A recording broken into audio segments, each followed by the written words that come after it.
Next up at UFC 308, we have Farid Basharat taking on Victor Hugo. And everybody talks about Victor Hugo's the Rizzler, not that fat diabetic kid. Anyway, dude, I don't understand. Like, I understand the Costco guys. Boom, boom. I get it. It's all good and fun. We bring the boom. I'm worried about the Rizzler kid. That kid is like 200 pounds at 7 years old. Like, that's not good. Boom. That kid has like major health issues. You see him run when he played at that Knicks celebrity game. That kid can't run. That kid's going to have problems. Dude, it's bad. It's bad. Like, and it's cute now because he's a kid. Eventually, he's just like 13 and needs to get cut out of his house. Get that kid on a diet. Anyway, sorry. I know people love the Rizzler. I'm going to get fucking lit up for that. I'm not making fun of the kid. I'm concerned for him. I got a little girl or two kids. And if one of them was that big, I wouldn't be embracing it. One of them had a childhood like mine, Angelo says. Well, my parents did shove That's food why down raised by immigrants. That's Eat. literally why I think you relate to him, because you were in that same situation and you barely wrestling saved my life. Yeah, wrestling saved my life. And now you're, it's tipping on that edge heading back. But you're doing enough right now to stay alive, and obviously all the medications you're on right now is. I'm on zero medications whatsoever. I did get an Ozempic allegation a couple of months ago. It was kind of nice, actually. Somebody's like, you're losing weight a little too fast. Well, you can look up symptoms of AIDS medication. A lot of times it does have to do with appetite, weight loss, all that type of stuff. So that's definitely helping. Obviously, it would be better to be able to lose weight without having AIDS. That would be okay. Perfect. First of all, I'm not even losing weight. I'm just training, which is, really just converting. Let's break this down. We got Farid Basharat taking on the grown-ass Rizzler. Farid Basharat, undefeated, 12-0 in his career. He's coming off that decision win over Taylor Lapilus, taking on Victor Hugo. I call him the Rizzler because look at the look he's giving us right now. That dude pierced up his mustache and said, I'm ready, take the picture. 25-4 in his career, 5-0 in his last 5. He is riding a 14-fight win streak. This is another fight. The odds seem crazy to me. Like, Victor Hugo is doing well. A 14-fight win streak. He's a good fighter. He's a big guy that bounces between weight classes. He's fought everywhere from bantamweight all the way up to welterweight. And he can be a wild striker. He'll come forward, he'll bomb away. He's got some power.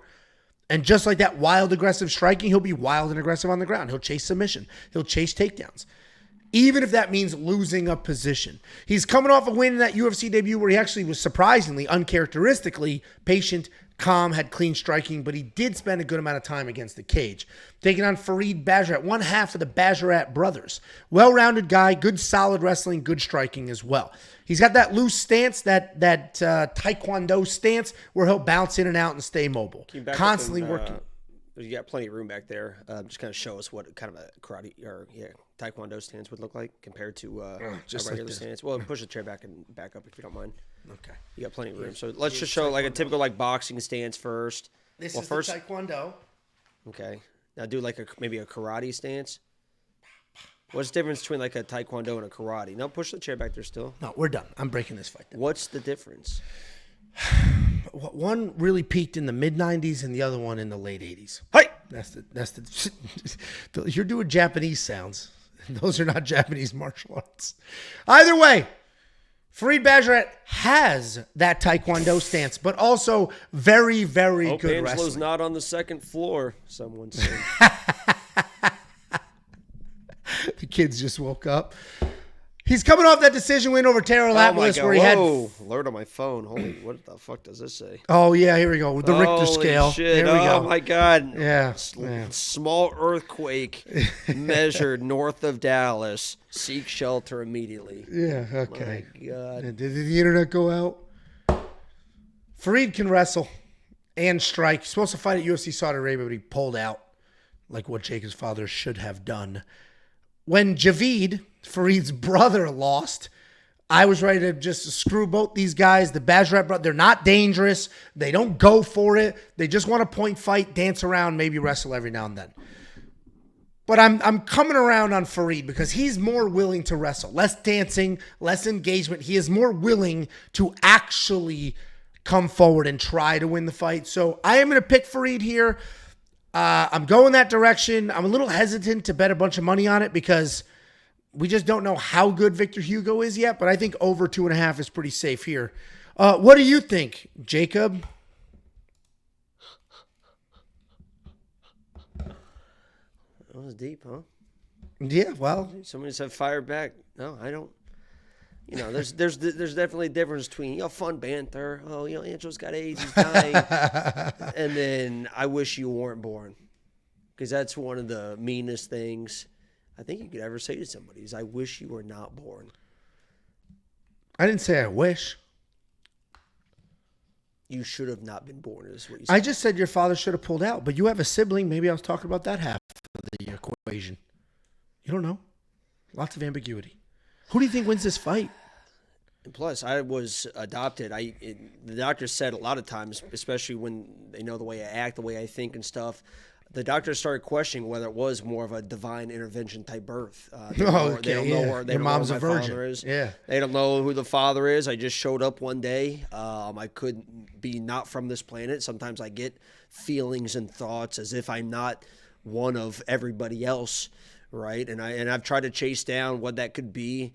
I've looked into the astronomy, astrology, into the stars, into the sky, all this type of stuff. Even I am a Libra, so I started looking at Libra stuff, and I haven't really figured it out. I watch a lot of space movies, Interstellar, Gravity, The Martian, Armageddon, Deep Impact. Okay, let's go.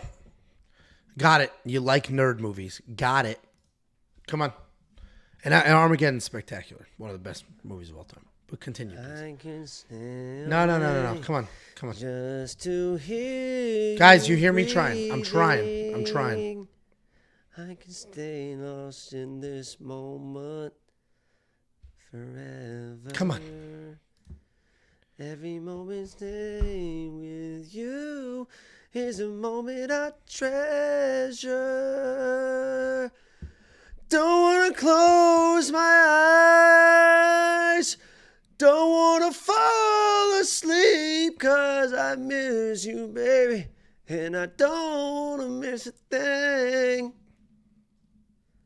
So Victor Hugo, to me, is a guy that really just lets people get on his hips just way too much. I like Victor Hugo. And he's going to be live in this fight because Farid Basharat is not really a dangerous guy. I think he's probably going to be able to get the takedowns he needs.